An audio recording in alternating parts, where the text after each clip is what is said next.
अब सभी श्याम भक्तों को जय श्री श्याम। श्याम भक्तों कैसे हैं आप सभी? उम्मीद करते हैं अच्छे ही होंगे। श्याम भक्तों, बाबा श्याम की नगरी खाटू धाम जाने के लिए अगर आप सोच रहे हैं तो बाबा श्याम के दरबार जाना हमारा कब व्यर्थ हो जाता है। अगर हम बाबा श्याम की महिमा को सुनकर, बाबा श्याम के चमत्कारों को सुनकर बाबा श्याम के धाम खाटू धाम पहुंच जाते हैं, हमें ये पता चलता है कि बाबा श्याम हमसे नाराज हैं, पर अपनी दया दृष्टि नहीं बनाते हैं, हम पर अपनी कृपा दृष्टि नहीं करते हैं। श्याम भक्तों, इसका क्या रीजन है? किस कंडीशन में खाटू धाम जाना हमारा व्यर्थ हो जाता है? श्याम भक्तों, इसी विषय पर आज हम पूरी बात करने वाले हैं कि बाबा श्याम के दरबार में जाने से पहले हमें क्या क्या तैयारियां कर लेनी चाहिए, हमें किन कामों को करने से बचना चाहिए, हमें क्या सोचकर बाबा श्याम के दरबार में नहीं जाना चाहिए, इससे बाबा श्याम की असीम कृपा की हमें प्राप्ति हो जाए। हालांकि श्याम भक्तों, हम बाबा श्याम की महिमा कहीं ना कहीं से सुनते हैं, उनके चमत्कारों को सुनते हैं और दौरे छूटे बाबा श्याम के दरबार यानी खाटू धाम पहुंच जाते हैं और हमारे काम अधूरे रह जाते हैं, हमारे काम नहीं बनते हैं। उसके बाद जब हम वापस अपने घर लौट कर आते हैं, आस पड़ोस को कहते हैं कि हमारा काम तो नहीं बन रहा, ये खाटू वाला श्याम तो बिल्कुल नहीं सुनता है, बाबा श्याम की कृपा तो नाम मात्र की है। तो श्याम भक्तों, अगर आप पहली बार खाटू धाम जा रहे हैं या कई बार आप खाटू धाम जा चुके हैं और अगर आपके काम आज तक नहीं बने हैं, तो इन बातों को ध्यान रखकर अपने आप में इन बातों की सुधार करके एक बार फिर से खाटू धाम जाइए और इस बार बाबा श्याम आपके बिगड़े काम बना देंगे, बाबा श्याम आपके ऊपर अपनी कृपा कर देंगे। तो श्याम भक्तों, वो कौन सी ऐसी बातें हैं जिसे हमें अपने आप में सुधार करनी जरूरी होती है, उन सभी बातों को इस वीडियो के माध्यम से आज हम जानने वाले हैं। पूरा वीडियो को लास्ट तक देखेंगे तभी पूरी बात समझ में आएगी। श्याम भक्तों, बाबा श्याम के धाम यानी खाटू धाम की यात्रा हमारे लिए तभी सार्थक होती है जब हम इस यात्रा को पूरी श्रद्धा, विनम्रता और नियमों के साथ करते हैं। अगर हम सारे नियम कायदों को ध्यान में रखते हैं और बाबा श्याम को पूर्णतः समर्पित होते हैं, तब ये यात्रा हमारी जीवन दायिनी होती है। परंतु कहीं भी अगर चूक हो जाती है, बाबा श्याम हमसे नाराज हो जाते हैं और खाटू धाम जाना हमारा असफल हो जाता है। तो श्याम भक्तों, खाटू धाम जाना हमारा कब व्यर्थ हो जाता है? अगर पहली बात करें तो अगर हम स्वार्थवंश यानी लोभी होकर बाबा श्याम के समक्ष जाते हैं, यानी हम आसपास के लोगों से बाबा श्याम की महिमा को सुनते हैं, बाबा श्याम के चमत्कारों को सुनते हैं और इतना सब कुछ सुनने के बाद हम सोचते हैं कि तुरंत बाबा के पास जाएंगे, बाबा हमारी सुनेंगे और हमारा काम बना देंगे। श्याम भक्तों, इसमें तो संदेह मात्र नहीं है कि बाबा श्याम हमारी सुनते नहीं है, परंतु अगर हम बाबा श्याम के दरबार में किसी स्वार्थवंश या लोभवंश पहले ही दिन बाबा के दरबार में जाकर बाबा श्याम के सामने खड़े हो जाएंगे तो बाबा श्याम को प्रणाम करके बहुत कुछ मांग लेंगे। बाबा श्याम से कहेंगे कि हमें बंगला दे दो, हमें जमीन दे दो, हमें ये दे दो, हमें वो दे दो, हमें सब कुछ दे दो। ऐसे हम बाबा श्याम के समक्ष जाकर नतमस्तक हो जाएंगे और बाबा श्याम से यही मांगकर वापस आ जाएंगे और इंतजार करेंगे कि हमारी ये सारी इच्छाएं जल्द से जल्द पूरी हो जाए और बाबा श्याम हमारी सुन ले। और ऐसे ही सोचते सोचते 2 महीना, 3 महीना, 4 महीना, 5 महीना, 6 महीना हो जाता है और हमारे काम नहीं बनते हैं। फिर हमारे सामने किसी भक्त का वीडियो आता है जिसमें भक्त बोलता है कि बाबा श्याम ने मेरे 50 लाख रुपए का कर्जा माफ करवा दिया, बाबा श्याम ने हमारा ये घर बनवा दिया, बाबा श्याम ने हमें ये कार दिलवा दी, बाबा श्याम ने ये करवा दिया, बाबा श्याम ने वो करवा दिया। उस व्यक्ति के समक्ष जब वो वीडियो आता है तब वो व्यक्ति ये सोचने लगता है तो मैं तो बाबा के दरबार में गया था, परंतु ऐसा कुछ भी नहीं होता। श्याम भक्तों, अगर आप स्वार्थवंश या लोभवंश बाबा श्याम के दरबार में जाएंगे तो आपके काम नहीं बनेंगे। श्याम भक्तों, इसी बात में अगर दूसरी बात करें तो बहुत सारे ऐसे श्याम भक्त होते हैं जो बाबा श्याम से लंबे समय से जुड़े हुए होते हैं, काफी समय से जुड़े हुए होते हैं। बाबा श्याम से जुड़ने के बाद बाबा श्याम की ऐसी उसके ऊपर कृपा होती है, ऐसी महिमा होती है कि वो भक्त ये सोचने लगता है कि अब मैं जहाँ रह रहा हूँ, मान लीजिए एक भक्त जो है वो आगरा में रह रहा है, वो भक्त ये सोचता है कि खाटू में मैं प्रॉपर्टी ले लूं, खाटू में जाकर कोई जमीन ले लूं और वहीं जाकर बस जाऊं, बाबा श्याम की सेवा करूं। ऐसा तो हर भक्त की आस होती है क्योंकि वो उसके आराध्य देव हैं, इष्ट देवता हैं और कौन नहीं चाहेगा अपनी इष्ट देवता के पास रहने के लिए। परंतु श्याम भक्तों, ये तो बाबा श्याम की महिमा है, बाबा श्याम जिसे बुलाना चाहेंगे उसे तो ऐसे ही बुला लेंगे। परंतु अगर आप स्वार्थवंश ये सोचते हैं, लोभवंश ये सोचते हैं खाटू में जमीन मिल रहा है, आप कई सारे वीडियोस फेसबुक या सोशल मीडिया पे देखते होंगे कि ऐसे लोग आते हैं और कहते हैं कि खाटू में इतने सस्ते में प्लॉट दिया जा रहा है, आप जल्द से जल्द प्लॉट की बुकिंग कर लो। और बहुत सारे लोग बिना सोचे समझे उस प्लॉट को ले लेते हैं, बाद में पछताते हैं क्योंकि श्याम भक्तों, हो सकता है सस्ते के चक्कर में वो चीज आपको महंगी पड़ जाए, जहाँ लाखों की बात थी वहाँ इतने लाख जुड़ जाए से आप चुका ही ना पाओ और आपका सारा का सारा पैसा फंस जाए। तो श्याम भक्तों, इसे कहते हैं लोभ। यानी हम सोचते हैं कि बाबा श्याम की आराधना खाटू में बैठकर ही हो सकती है, ऐसी कोई बात नहीं है। बाबा श्याम ने जहाँ आपको स्थान दिया है, जो जगह दिया है, उस जगह से बैठकर बाबा श्याम का ध्यान करना और बाबा श्याम के धाम आना, तो धाम आना एक अपने आप में बहुत बड़ी बात होती है। श्याम भक्तों, खाटू में बहुत सारे लोग रहते हैं। श्याम भक्तों, मैं आपको एक एग्जाम्पल देना चाहूंगा। मान लीजिए आप जहाँ अभी रहते हैं प्रेजेंट में, तो आपके आसपास में बड़े बड़े मंदिर होंगे। आप खुद सोचिए कि आप उन मंदिरों में कितनी बार जाते हैं, कितनी बार दर्शन करने के लिए जाते हैं। बल्कि दूर दूर से लोग उस मंदिर में दर्शन करने के लिए आते हैं, परंतु आप खुद कितनी बार उस मंदिर में जाते हैं। तो श्याम भक्तों, आप खाटू धाम से दूर है, परंतु आपके मन में एक श्रद्धा है, विश्वास है, मुझे समय निकालकर बाबा से मिलने के लिए जाना है। जब आप खाटू में ही आ जाएंगे, तब आपके दिमाग में ये रहेगा, अरे अब तो मैं खाटू में ही हूँ, बाबा तो मेरे आसपास में ही है। तो दिमाग में ऐसा रहेगा। अब सोचिए कि आप बाबा को अपने नजदीक में ला रहे हैं, बाबा को अपने से दूर कर रहे हैं। ये आपको सोचना होगा श्याम भक्तों। बाबा श्याम ने अगर आपको अपना घर दिया है, जमीन दी है, जायदाद दी है, सब कुछ आपका खुद का है और आप वहाँ बसे हुए हैं, तो सच्ची श्रद्धा और सच्चे मन के साथ वहीं से बाबा श्याम की भक्ति करिए। और जब बाबा श्याम के दरबार जाने का समय आए, तो बिना किसी स्वार्थ के, बिना किसी लोभ के बाबा श्याम के दरबार में जाकर माथा टेके, बाबा श्याम से जाकर वहां पर मिले, श्याम के समक्ष नतमस्तक हो जाए, बाबा श्याम के समक्ष हाथ जोड़े। बाबा श्याम आपके दिल की सारी भावनाओं को जानते हैं, सारी इच्छाओं को जानते हैं, जो भी आपको चाहिए। श्याम भक्तों, भगवान बिना बोले ही सब कुछ आपकी झोली भर देते हैं। सब कुछ सही समय पर आता है। आपके अनुसार सब कुछ नहीं होगा कि आप चाहेंगे अभी मुझे सब कुछ मिल जाए या 1 साल के बाद मुझे सब कुछ मिल जाए, तो ऐसा पॉसिबल नहीं है। अगर भगवान की कृपा आपके ऊपर हुई, आप निस्वार्थ और बिना लोभ के बाबा श्याम के दरबार में हाजिर हो जाते हैं, हो सकता है बाबा श्याम आपके बिगड़े हुए काम पल भर में बना दे। ये बाबा श्याम की असीम कृपा है। अगर मैं एक उदाहरण के तौर पर आपको समझाऊं, भागवत पुराण में भक्त प्रहलाद का एक उदाहरण मिलता है। भक्त प्रहलाद तो आप जानते ही हैं, जो भगवान विष्णु के परम भक्त थे और उनका नाम हमेशा स्मरण करते रहते थे। प्रकार से भगवान विष्णु ने उनकी रक्षा की थी, प्रकार से उन्होंने नरसिंह अवतार लेकर अपने भक्त की दुष्टों से रक्षा की थी। भक्त प्रहलाद को कोई भी लोभ या लालच नहीं था कि उसके जो पिताजी थे उसके पास किसी भी चीज की कमी नहीं थी। उनके पास वो सारी शक्तियां थी जो कि वो अपने बच्चे को दे सकते थे, परंतु उनका बच्चा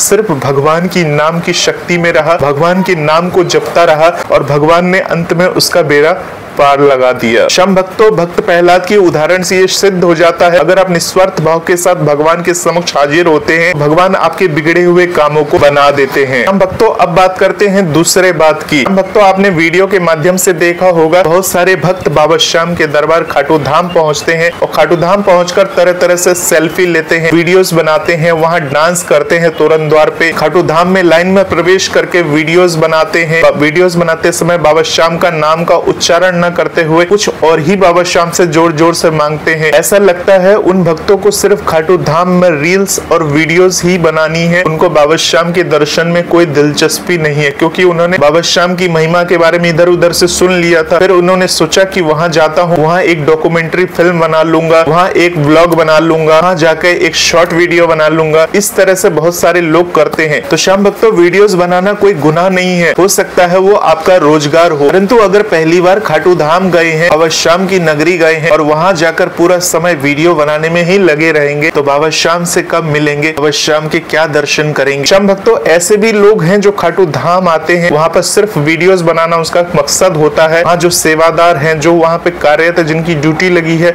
उनको बदनाम करना, खाटू धाम में कमियां निकालना, यही सब उनका काम होता है। जो खाटू धाम जाकर वहाँ पर रील्स बनाते हैं, जो खाटू धाम की बुराई करते हैं और सोशल मीडिया के जरिए लोगों को भ्रमित करते हैं, ऐसे लोगों को बाबा श्याम कभी माफ नहीं करते हैं। श्याम भक्तों, खाटू धाम बाबा श्याम का पवित्र जगह है, जहाँ बाबा श्याम विराजते हैं। सिर्फ जाकर बाबा श्याम को धन्यवाद करना है, प्रणाम करना है, वीडियोस बनाना है, तो सबसे पहले आप बाबा के दर्शन कर लीजिए। बाबा के दर्शन करने के पश्चात जब मंदिर से बाहर आ जाएंगे, बाहर आकर कितना वीडियोस बनाना है, क्या करना है, क्या नहीं करना, वो आपकी मर्जी है। अब आप ये कहेंगे कि हम लोगों को जागरूक करते हैं, हम बाबा श्याम का प्रचार करते हैं, वहाँ वीडियोस बना के। जो जोड़ने वाले बड़े बड़े भक्त हैं, जो बड़े बड़े सिंगर हैं, जो गायक हैं, वो ऑलरेडी बाबा श्याम के नाम की इतनी प्रचार कर चुके हैं कि बाबा श्याम को आपके उस रील और वीडियोस की जरूरत नहीं है फेमस होने के लिए या लोगों को जागरूक होने के लिए, क्योंकि जागरूक करने के लिए मंदिर कमेटी के द्वारा बहुत सारे बाबा श्याम के ऐसे वीडियोस ऑनलाइन आ ही जाते हैं जिसे आप सभी देख लेते हैं और बाबा श्याम के दर्शन कर लेते हैं। तो श्याम भक्तों, दिखावा या आडंबर युक्त आचरण अगर आप खाटू धाम जाकर करते हैं तो आपकी ये यात्रा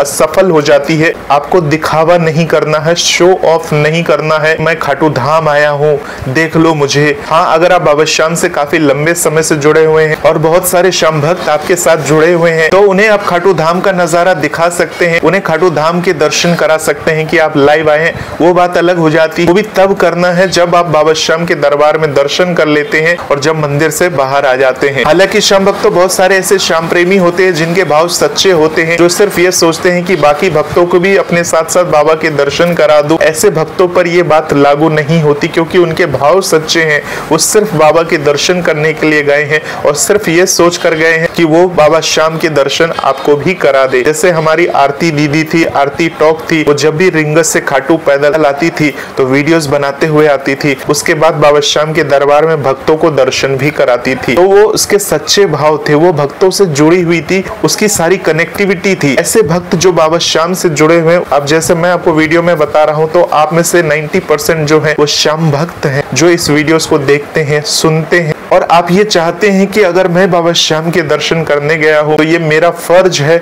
मैं आपको भी दर्शन करा सकूं। हालांकि श्याम भक्तों, खाटू धाम में मोबाइल फोन अलाउ नहीं है, वीडियोस बनाना अलाउ नहीं है। अगर वीडियोस बनाया जाता है तो सिक्योरिटी गार्ड हटा देते हैं, फिर भी भक्त चुपचाप वीडियोस बना ही लेते हैं क्योंकि उन्हें बाबा श्याम को अपने कैमरे में कैद करना है। तो श्याम भक्तों, ये भाव एक अलग हो जाता है, परंतु सिर्फ एक सेल्फी स्टेटस के लिए, दिखाने के लिए, यानी दिखावाबाजी करने के लिए कि मैं खाटू धाम गया हूँ, बात एक अलग हो जाती है। तो ये दो बात जो है अलग अलग पहलू के हैं, इसे आपको और हमें समझना पड़ेगा और सच्चे मन से बाबा श्याम के दरबार जाना पड़ेगा, तभी हमारे काम बनेंगे। श्याम भक्तों, बात करते हैं तीसरे पॉइंट की, यानी श्याम भक्तों, खाटू धाम जाना आपका कब व्यर्थ हो जाता है। तो श्याम भक्तों, अगर आपके मन में ये बात है बाबा श्याम के दर्शन हम तो बड़े ही सरल तरीके से कर लेंगे, अर्थात मैं बात कर रहा हूँ VIP दर्शन की। अगर श्याम भक्तों मन में पहले से ही सोच के बैठे हैं कि हम VIP लाइन से होते हुए बाबा श्याम को अच्छे से निहार लेंगे, बाबा श्याम से बात कर लेंगे, मन में मतलब एक एटीट्यूड है, एक घमंड है, अरे हमें कौन रोकने टोकने वाला है, हम तो इसे जानते हैं, हम तो मंदिर में इसे जानते हैं, हम तो मंदिर में उसे जानते हैं, पुजारी से हमारे संपर्क है, अरे हमारी तो पूरी जान पहचान है, अरे हमें तो कोई रोकने टोकने वाला नहीं है, हम तो कभी भी मंदिर में चले जाते हैं, अरे हमें तो सिर्फ VIP दर्शन होते हैं। अरे शर्मा जी, आप भी VIP दर्शन करना चाहते हैं तो चलिए मेरे साथ, मैं कराऊंगा आपको दर्शन, मेरी पावर है, मेरी पहुंच है। जो ऐसी बात करके बाबा श्याम के दरबार में VIP लाइन में प्रवेश लेते हुए घुस जाते हैं और बाबा के दर्शन कर लेते हैं, तो ऐसे लोग की यात्रा निरर्थक होती है। हालांकि दर्शन तो बाबा के हो जाते हैं, बाबा श्याम की कृपा मिल जाती है, परंतु उनकी ये यात्रा वैसे ही होती है जैसे कि एक नॉर्मल व्यक्ति शिमला मनाली घूम लेता है, घूमने के बाद वापस अपने घर में आ जाता है। तो इस प्रकार से उसकी ये यात्रा हो जाती है और वो अपने आप को बहुत ही भाग्यशाली समझता है, बहुत ही खुशनसीब समझता है। हालांकि श्याम भक्तों, अगर आप VIP हैं और आप दर्शन करते हैं परंतु मन में कोई एटीट्यूड नहीं है, आप ये सोचते नहीं है कि नहीं मुझे जहां से भी दर्शन हो जाए, नॉर्मल लाइन से दर्शन करना चाहूँ नॉर्मल से करूंगा, VIP से मिल जाए VIP से करूंगा, कोई मन में ऐसी सोच नहीं है, भावना नहीं है कि मुझे दर्शन करना है तो VIP से ही करना है, वो गार्ड मुझे कैसे नहीं दर्शन करने देगा, वो गार्ड मुझे कैसे नहीं घुसने देगा, अरे मैं किसी से कम हूँ, अरे मेरी तो जान पहचान है, भाई मुझे नहीं घुसने देगा। अगर ऐसी एटीट्यूड के साथ अगर आप जाएंगे तो वो यात्रा आपकी निष्फल हो जाती है। परंतु अगर आप वास्तव में VIP हैं, आपको पता है आपको तो दर्शन VIP लाइन से ही होना है, फिर भी आपका मन किया कि VIP से चले जाते हैं या नॉर्मल से हो जाते हैं, मतलब सोच के नहीं जाते कि मुझे किस लाइन से दर्शन करना है, तो यात्रा आपकी वो सफल मानी जाती है। इस बात की आपको गांठ बांध लेनी चाहिए। बाबा श्याम की कृपा है, बाबा श्याम की महिमा है। तो श्याम भक्तों, अगर आप VIP नहीं भी हैं, नॉर्मल एक इंसान है, किसी न किसी तरीके से प्रॉब्लम में है, तो यकीन मानिए जब आप बाबा श्याम के दर्शन नॉर्मल लाइन से होते हुए भी कर बाबा श्याम के समक्ष हाथ जोड़ लेते हैं तो बाबा श्याम आपको उस काबिल बना देते हैं जब आपको भी VIP लाइन में जाने का एक मौका मिलता है और आप उस लाइन से होते हुए बाबा श्याम के दर्शन कर सकते हैं। ये आपकी मर्जी के ऊपर डिपेंड करता है। श्याम भक्तों, अब बात करते हैं चौथे बात की। तो चौथा बात ऐसा कौन सा है जिससे ये पता चलता है कि बाबा श्याम की नगरी यानी खाटू धाम जाते हैं तो हमारी वो यात्रा असफल हो जाती है। कब असफल हो जाती है? जब हम खाटू धाम पहुंच जाते हैं। खाटू धाम पहुंचने के बाद वहां दान पेटिका के सामने खड़े हो जाते हैं और दान पेटिका के सामने खड़े होकर ये सोचने लगते हैं कितने रुपए दान पेटिका में डालूं। बहुत सारे ऐसे लोगों का स्वभाव होता है, वो डिसीजन नहीं ले पाते कि 10 रुपए का दान करूं, 11 रुपए का दान करूं, 21 का करूं, 51 का करूं, 100 रुपए का करूं या 1 रुपए का दान करूं। वो डिसाइड नहीं कर पाते, वो सोचते रहते हैं। पहले हाथ में आता 10 का नोट, 100 का नोट, उसको वापस से पर्स में घुसा देते हैं। उसके बाद खोजते हैं अपने पर्स में 1 रुपए का सिक्का, 5 रुपए का सिक्का, 10 रुपए का सिक्का, उसको खोजेंगे। अगर वो सिक्का मिल जाता है उसको निकालकर दान पेटिका में डाल देंगे। श्याम भक्तों, इस भाव के माध्यम से मैं ये नहीं कहना चाह रहा हूँ कि आपके पर्स में जितने पैसे हैं वो सब कुछ डाल दीजिए। श्याम भक्तों, दान करने से पहले सोचना नहीं चाहिए आपके पर्स में अगर 10 रुपए है या 20 का नोट है या 100 का नोट है या 50 का नोट है, जो भी है आप एक बार में निकालिए और सीधा दान पेटिका में डाल दीजिए।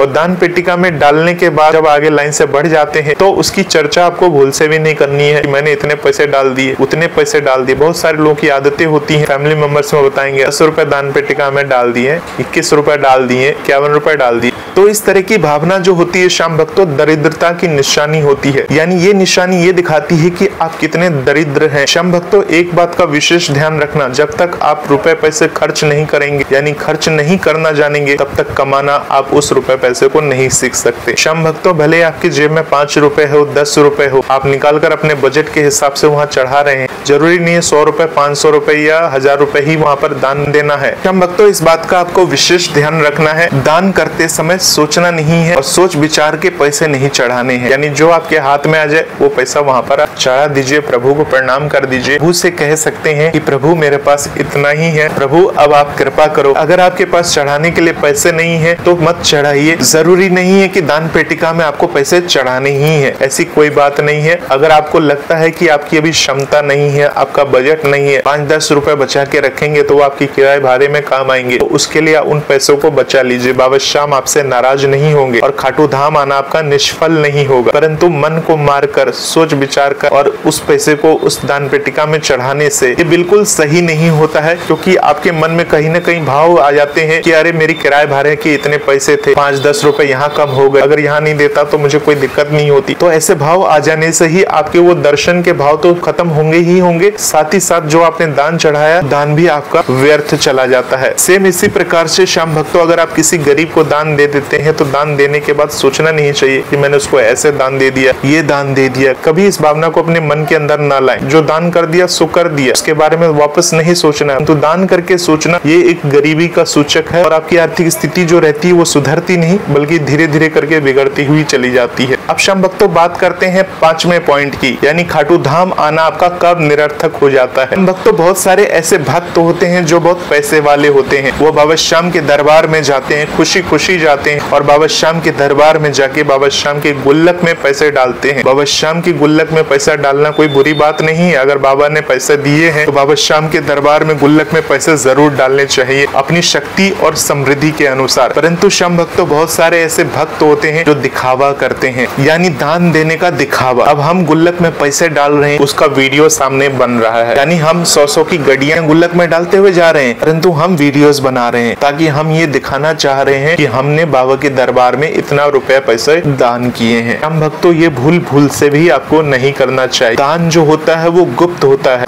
यानी जो दान है वो चुपचाप गुल्लक में डाल देना चाहिए। आप 100 रुपए डाल रहे हैं, 50 डाल रहे हैं, 10 लाख डाल रहे हैं, ये किसी को भनक तक नहीं होना चाहिए। यानी जब आप उस दान करते हुए का वीडियोस बना लेते हैं, यानी आप वो सबूत ले लेते हैं, ये दिखाना चाहते हैं कि आप कितने बड़े श्याम प्रेमी हैं, इतने बड़े बाबा के भक्त हैं, इतने सारे रुपए पैसे उस दान पेटिका में डाल रहे हैं। तो श्याम भक्तों, इस बात को आपको नोट कर लेना चाहिए। और साइंटिफिक रीजन से श्याम भक्तों बोलूं तो अगर आप दान पेटिका में इतने सारे रुपए पैसे दान कर रहे हैं, रुपए को दिखा रहे हैं, अपना चेहरा भी दिखा रहे हैं, आजकल का जमाना बिल्कुल सही नहीं होता है। बहुत सारे ऐसे अपराधी होते हैं जो आपको पहचान जाते हैं। ऐसे बहुत सारे लोग होते हैं जिनके मन में क्या चल रहा हो, क्या नहीं चल रहा हो, आपके आस पड़ोस में आपके जानने वाले हो, किसी के मन का कुछ नहीं कह सकते। अगर आप अपने आप को दिखाते हुए इतने रुपए पैसे दान में डालोगे, लोगों को ये लगेगा कि आपके पास बहुत सारे रुपए पैसे हैं। जो बुरे टाइप के लोग होते हैं, जो गुंडे मवाली होते हैं, उन सबको पता चलता है कि आपके पास बहुत सारे रुपए पैसे हैं जो आप इस तरह से दान करते हो। तो आपके लिए खतरा भी हो सकता है आपके आसपास में सिक्योरिटी गार्ड्स हैं, आप बाउंसर लेकर घूमे, वो एक अलग बात होती है। तो अगर आपके आसपास कोई सिक्योरिटी गार्ड नहीं, कोई बाउंसर आपके साथ नहीं चलता है और इस प्रकार से आप अपना वीडियोस बनाकर सोशल मीडिया पे डालते हैं, तो आपके लिए खतरे की सूचना भी हो सकती है। हालांकि शाम भक्तों ऐसा होता नहीं है, परंतु आजकल का जमाना इतना खराब है, किसके दिल में क्या है कोई नहीं जानता। ये सिर्फ आपको अलर्ट करने के लिए है। यानी बाबा श्याम को अगर आप कुछ भी दान करना है तो बाबा श्याम को आप गुप्त दान करिए, बाबा श्याम से प्रार्थना करिए, बाबा श्याम की महिमा को सुनिए। अगर आप इस प्रकार से गुप्त दान करते हैं तो आपकी ये यात्रा सफल होती है। इस प्रकार से अगर आप दिखावा करते हैं दान करते समय तो आपकी यात्रा निष्फल होती है। इस बात की आपको गांठ बांध लेनी चाहिए। श्याम भक्तों, अब बात करते हैं छठवें बात की, यानी बाबा श्याम का दरबार आना कब निरर्थक हो जाता है। श्याम भक्तों, अगर मंदिर परिसर में आकर आप किसी से लड़ाई झगड़ा कर लेते हैं या आपकी किसी से लड़ाई झगड़ा हो जाती है तो आप भगवान के धाम में जाकर अशांति करते हैं। यानी श्याम भक्तों, मंदिर परिसर में विवाद या झगड़ा हमें नहीं करना चाहिए। मंदिर परिसर में हम भगवान के दर्शन करने गए हैं तो भगवान के दर्शन करके चुपचाप वहाँ से हमें चले आना चाहिए। हमें किसी भी व्यक्ति से उलझना नहीं चाहिए। वहाँ का जो लोकल व्यक्ति होता है, चाहे वो गार्ड हो चाहे कोई भी हो, किसी भी व्यक्ति से हमें कुछ नहीं बोलना चाहिए। हमें सिर्फ वहाँ जाना चाहिए, बाबा से मिलना चाहिए, बाबा की जय जयकार लगानी चाहिए, जय जयकार लगाकर वहाँ से निकलना चाहिए। नहीं वहाँ जाकर हमें किसी से अपशब्द कहना चाहिए। अगर सामने वाले ने हमारे साथ बुरा किया है, यानी उसने हमारे साथ गलत किया है, बदले में हम भी उसके साथ बुरा करें, ऐसा नहीं करें, क्योंकि बाबा श्याम वहाँ पर प्रत्यक्ष रूप से ये सब कुछ देखते हैं, तो जानते हैं कि सही कौन है गलत कौन है। और जिसने आपके साथ गलत किया है, जैसे बहुत सारी शिकायतें आती हैं, सिक्योरिटी गार्ड ने धक्का दे दिया, किसी व्यक्ति ने कुछ कह दिया, या होटल वाले से कहा सुनी हो गई, या कुछ भी हो जाए, या रिक्शे वाले ने ज्यादा पैसे ले लिए तो उसके लिए लड़ने लग गए। तो श्याम भक्तों, जो आपके साथ बुरा कर रहा है, जो गलत कर रहा है, उसको बाबा श्याम उचित समय पर उचित दंड देने के लिए वहाँ बैठे हुए हैं। और यकीन मानिए ऐसे लोगों को दंड जरूर मिल जाता है। परंतु हाँ, हमें ये ध्यान रखना है हमारी तरफ से मंदिर में शोर शराबा या विवाद की स्थिति खड़ी ना हो। इस बात को आपको विशेष ध्यान रखना चाहिए। बात करते हैं 7वें पॉइंट की। तो श्याम भक्तों, 7वें पॉइंट में हमें छल कपट और अहंकार को त्याग करना चाहिए। तो श्याम भक्तों, जैसे कि मैं अभी थोड़ी देर पहले ही आपको बता चुका हूँ कि वीआईपी लाइन में दर्शन करते समय अहंकार नहीं होना चाहिए, यानी अहंकार के स्वभाव से नहीं जाना चाहिए। तो सिर्फ ये वीआईपी लाइन पे लागू नहीं होती है, नॉर्मल लाइन पे भी लागू होती है। यानी हमें किसी भी स्थिति में, अगर हम रियल में जहाँ भी रहते हैं उस जगह हमें एक नॉर्मल इंसान बन के रहना चाहिए। हमें किसी भी प्रकार का अहंकार अपने दिमाग में नहीं बिठाना चाहिए। बहुत सारे ऐसे लोग होते हैं ना जिनके मन में अहंकार हो जाते हैं कि हम तो इतने बड़े श्याम भक्त हैं, हम तो इतने बड़े बड़े कार्यक्रम आयोजित करते हैं, हम तो इतने बड़े गायक हैं, हमारी तो डिमांड इतनी है, हम तो इतने इतने पैसे लेते हैं, ये तो छोटे मोटे गायक हैं, अरे ये तो आज के गायक हैं, हम तो 16 साल से गायक हैं, हम तो इतने समय से बाबा के भजन गा रहे हैं, हमसे बड़ा कौन है इस दुनिया में, हम बाबा के सबसे बड़े भक्त हैं, अरे मेरे भजनों से ही डंका बजता है, मेरे भजनों पे ही लोग झूमते हैं, इसका क्या भजन चलेगा, उसका क्या भजन चलेगा। बहुत सारी ऐसी बातें होती है जो लोगों की बातों से छलकती है। घमंड सिर्फ इसका नहीं होता कि चलने में या वीआईपी लाइन में घुसने का घमंड है, घमंड हर तरह से नजर आती है। यानी घमंड सिर्फ पैसे का नहीं होता, घमंड होता शारीरिक बातों से, मन से, विचार से, इन सब से इंसान का घमंड झलकता है। आप खुद महसूस करेंगे सामने वाला इंसान घमंडी है या किस प्रकार से बातें करता है। जब वो आपसे बात करेगा ना, बात करने का स्टाइल से पता चलता है कि ये वास्तव में घमंडी इंसान है, ये इसी तरह से बात करता है। यानी बाबा श्याम ने उसको बनाया है, यानी बाबा श्याम ने उसको ऊपर पहुंचाया है, तो उसको ऊपर से नीचे गिराने में समय नहीं लगता, ये ध्यान रखिएगा। इसलिए किसी भी बात से आप कितने भी अमीर हो जाएं, कितने भी बड़े बाबा के भक्त बन जाएं, कभी भी आपको किसी भी बातों से घमंड नहीं करना है और न ही किसी के साथ छल कपट करना चाहिए। सोचिए श्याम भक्तों, श्री राम के पास कितनी सारी शक्तियां थी, जो लोग थे उनके समक्ष आकर भगवान भगवान कहते थे, उन्हें बताते थे कि आपके पास इतनी शक्तियां हैं, परंतु श्री राम नॉर्मल ही इंसान की तरह रहे थे। उनके चेहरे, उनके भाव से कभी ये नहीं लगता था कि वे घमंडी हैं। सोचिए श्याम भक्तों, अगर भगवान घमंडी हो जाए, भगवान भेदभाव करने लग जाए तो इस संसार का क्या होगा। तो इसी प्रकार से भगवान भी ये चाहते हैं कि जो उनका भक्त हो वो सरल और सहज स्वभाव का हो, और अगर आप ऐसा बनते हैं तो खाटू धाम आना आपका सफल हो जाता है। परंतु अगर आप ये भाव त्यागते नहीं है तो खाटू धाम आना आपका निष्फल हो जाता है। श्याम भक्तों, अब बात करते हैं 8वें बात की। तो श्याम भक्तों, 8वें बात में क्या है कि अगर हम बाबा श्याम के दरबार में जब आते हैं, आने से पहले हमें सात्विक भोजन करके आना चाहिए। बहुत सारे ऐसे लोग होते हैं जो नॉनवेज वगैरह खाते हैं, तो जब आप खाटू धाम की यात्रा कर रहे होते हैं तो उस समय आपको सात्विक भोजन रखना चाहिए। सात्विक भोजन के साथ बाबा के दरबार पहुंचना चाहिए। भले आप ट्रेन से आ रहे हो तो ट्रेन में भी नॉनवेज परोसा जाता है, उस समय ऐसा नहीं है कि आपने नॉनवेज खा लिया, फिर जब आपने खाटू धाम आकर होटल ले लिया तो वहां जाकर आपने ब्रश वगैरह नहा धो ली और फिर बाबा के दरबार में गए, तो ऐसा नहीं है। बाबा श्याम के दरबार में आपको सात्विक आहार लेकर सात्विक मन के साथ बाबा श्याम के दरबार पधारना उतारना है, बाबा श्याम के दर्शन करने के लिए अगर आ रहे हैं तो। और इसके साथ ही श्याम भक्तों आपको एक चीज का विशेष ध्यान रखना चाहिए, एक होता है अनुचित संगति, यानी अगर आपकी संगति खराब है तो उस संगति, यानी हम जब दोस्तों के साथ आते हैं तो जब हम दोस्तों के साथ आते हैं तो उस समय हमें ये नहीं पता होता कि बाबा श्याम की महिमा क्या है, बाबा श्याम की कृपा क्या है। तो हम जब बाबा श्याम की यात्रा करते हैं तो उस समय में हम नॉनवेज तो खाते ही खाते हैं, साथ में शराब पी लिए, बहुत सारे ऐसे ड्रिंक्स वगैरह करके फिर बाबा के दरबार में पहुंचते, तो ऐसे लोगों को बाबा क्षमा नहीं करते हैं। यानी बाबा श्याम के दरबार में आना है तो अशुद्ध आहार को त्याग कर और अनुचित संगति को त्याग कर तभी बाबा श्याम के दरबार आपको आना चाहिए। अब श्याम भक्तों बात करते हैं 9वें पॉइंट की। तो 9वां पॉइंट जो है श्याम भक्तों बहुत ही खास पॉइंट है। अगर आप बाबा श्याम के दरबार में आ रहे हैं तो आपको मर्यादित स्थिति में आना चाहिए, यानी मर्यादित होकर आना चाहिए। श्याम भक्तों ये बाबा श्याम का धाम है। जब हम किसी धाम पे जाते हैं, चाहे आप किसी भी धाम में जाइए, चाहे आप खाटू धाम आइए, चाहे आप वैष्णो देवी जाइए, चाहे आप केदारनाथ जाइए, कहीं भी अगर आप जाते हैं तो आपका जो मन है वो पवित्र होना चाहिए, वो काम वासना से लिप्त नहीं होना चाहिए। मान लीजिए आप अपने जीवन साथी के साथ खाटू धाम आ रहे हैं बाबा श्याम से मिलने, तो वो धाम है, उस धाम को धाम ही रहने दीजिए। यानी उस धाम में आकर बाबा श्याम के समक्ष मन में पवित्रता होनी चाहिए, मन में किसी भी प्रकार की काम वासना नहीं होनी चाहिए। जैसे बहुत सारे ऐसे लोग होते हैं जो मन में ये धारणा बना लेते हैं, लोग कहीं घूम के आते हैं तो घूमना भी हो जाएगा, एंजॉय भी हो जाएगा, ये बोलकर बाबा के दरबार में आ जाते हैं, वहाँ आलीशान होटल ले लेते हैं, वहाँ हनीमून के विचार से आते हैं। तो ऐसे विचार के साथ आपको बाबा श्याम की नगरी नहीं आना चाहिए। यानी वो कोई हनीमून मनाने की जगह नहीं है, वो बाबा श्याम की दर्शनीय स्थल है।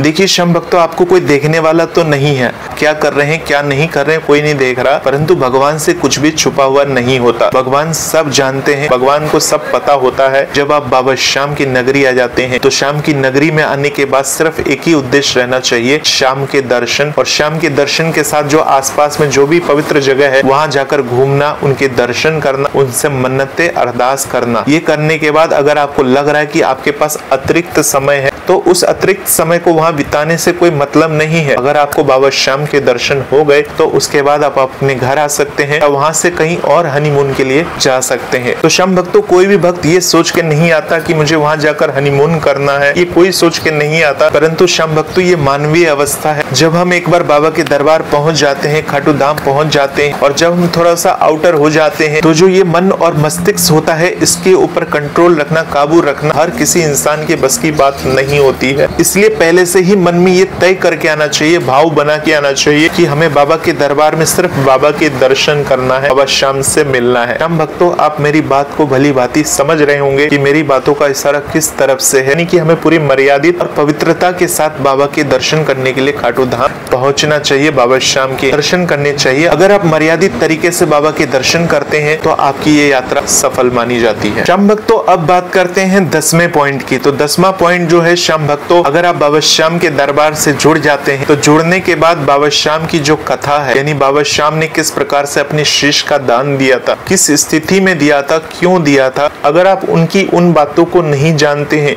नहीं समझते हैं या समझने की कोशिश ही नहीं करते हैं, उसके बाद बाबा के दर्शन करके वापस चले जाते हैं तो आपकी ये यात्रा असफल मानी जाती है। श्याम भक्तों खाटू में पहुंचने के बाद, बाबा श्याम के दर्शन करने के बाद आपको धीरे धीरे खुद ही पता चल जाता है कि बाबा श्याम की महिमा क्या है, बाबा श्याम की कथा क्या है, बाबा श्याम ने क्यों अपने शीश का दान किया था, किस परिस्थिति में किया था। और अगर आप इस कथा को जान जाते हैं, इस कथा को सुनने के बाद आप उसी प्रकार से अपने आप को बना लेते हैं, यानी आपके अंदर की जो भाव है वो एक दानवीर के समान हो जाता है, यानी करुणा से युक्त हो जाता है, तो उस कंडीशन में आपकी ये यात्रा सफल मानी जाती है। यानी श्याम भक्तों बाबा श्याम की जो कथा है बहुत ही करुणादायक है। अगर आप उस कथा को सही से सुनते हैं तो आपको खुद ब खुद समझ में आएगा कि बाबा श्याम को किसी भी प्रकार का लोभ लालच नहीं था, परंतु भगवान श्री कृष्ण ने उनकी भक्ति, उनकी सच्ची श्रद्धा और उनकी निष्पक्षता को देखते हुए उन्हें ये वरदान दे दिया, वो कलयुग में श्याम के नाम से पूजे जाएंगे और वो पूजे भी जा रहे हैं। तो श्याम भक्तों ये कुछ बातें थी जो कि मैंने आपको इस वीडियो के माध्यम से समझाया है। वीडियो के माध्यम से मैंने आपका मार्गदर्शन किया है, ये बताने की कोशिश की है कि खाटू धाम आना आपका कब व्यर्थ हो जाता है और क्या करने से नहीं व्यर्थ होता, वो भी मैंने आपको इस वीडियो के माध्यम से बता दिए। तो होपफुली श्याम भक्तों पूरी जानकारी मिली होगी। बस श्याम की ऐसी ही जानकारी के लिए, ऐसी ही बातों को सुनने के लिए इस चैनल के साथ जुड़े रहें। मिलते हैं एक नई वीडियो के साथ, तब तक के लिए आप सभी श्याम भक्तों को जय श्री श्याम, जय श्री राधे।